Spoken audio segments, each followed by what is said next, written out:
Cloth nappies. So it's something I get asked about a lot, and I know it's something that parents think, oh, and I just wanted to do a quick video to show that they're not actually ooh, they're actually quite cool. I'm just going to touch on a few things. I won't go really in depth. I'll do a couple of videos later that talk about the lingo and all the scary wording, like, you know, pocket and fitted and one size fits most and snaps and Velcro, because some parents are just like, whoa, overwhelming. And I get that, but that's a lot to talk about, so we'll do that later. Today I just wanted to have a little bit of talk about what cloth nappies are, because when people hear that we do cloth nappies with Ziggy, they're like, oh my god, how do you fold them? Because they're thinking about these. Remember these? The big white squares with the, it's got the pink line. Glary. But yeah, these. These are not what cloth nappies look like in 2018. In fact, that's not what cloth nappies have looked like for quite a while. I mean, you can still use them. They are great. But there's a learning curve. And you don't have to go down that road. So, cloth nappies in this day and age look like that. How funky is that? That's just one. I really like this one because it's got tie-dye at the front and a unicorn at the back. And they look like this, or teeny tiny little bubbers. And you can even get some that are Dr. Seuss with the Lorax on them. Glare, so annoying, sorry. But yeah, they are not the big white squares. You do not have to put them in a big bucket, and you do not have to scrub them down at the river. They come in two sizes, normally. Your newborn size and your one size fits most, which goes from around about 4 or 5 months old through to toileting. There is the cost impact. People always say, oh, but they're so expensive. And I guess, yeah, when you're looking at spending $20 or $30 on one nappy, they seem expensive. But when you look at it over the term of how long your child's going to need to be in nappies for, then actually they're really cost effective. I find for Ziggy that we need about 25. So depending on where you're buying them from, you can get them cheaper, you can pay more for them. You're probably looking from sort of $400 to $600 for your collection of nappies. When you think about buying 6,000 disposables over that same amount of time, it's actually cheaper to do cloth.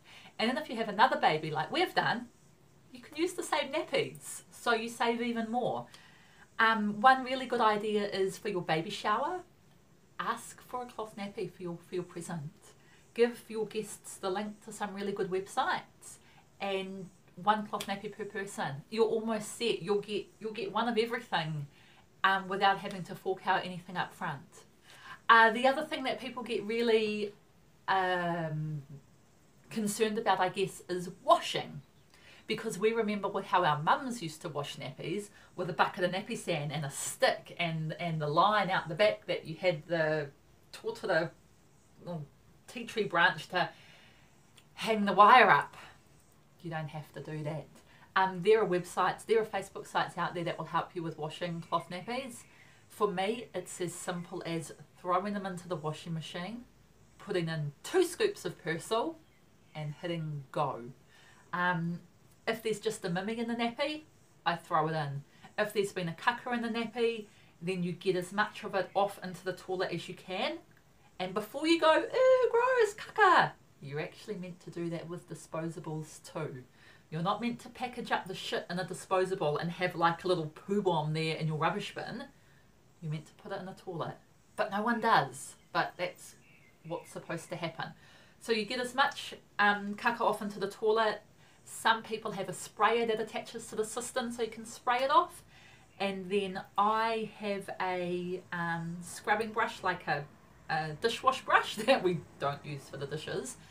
And I just scrub off what I need, well, anything sort of left over into the laundry tub and rinse it down and then into the washing machine. These days a lot of people dry pail Dry pail is a bucket with no water, but with holes in it. So like a basket you get from Kmart that's got lots of holes. I don't have room in my laundry for that, so I just throw them into the washing machine with the lid open, and it just lets the air circulate, and it means that it doesn't stink. If you shut the lid, then you're going to open it up and get a face full of grossness. So just leave the lid open or look into dry paling. But seriously, washing them is that easy, and then you hang them up. And you can hang them up outside, or you can hang them up in the spare room, because I live in the Waikato and it's raining all the time. But yeah, that's what cloth nappies look like. Now, they're really easy. They go on like a nappy. Baby bum, snap, snap, sorted. And you just put them in the wash instead of putting them in the rubbish, because when we put them in the rubbish, they end up in landfill. And if we can, you know, reduce our imprint that we're leaving on the planet, I think that's a good thing. So I will do some more videos that go a little bit more into how they work and what the different sizes are. But in a nutshell, that's a cloth nappy. They're not scary. There's a tiny little bit more effort that you put into it than a disposable nappy, but it's really worth it. It's worth it for your wallet, it's worth it for our planet. And where are you going to get a disposable nappy that has Lego Batman on it? I know, it's so cute. Okay. That's all from me. If you like that, hit subscribe, do all of that sort of stuff, and I'll try and get the part 2 up soon.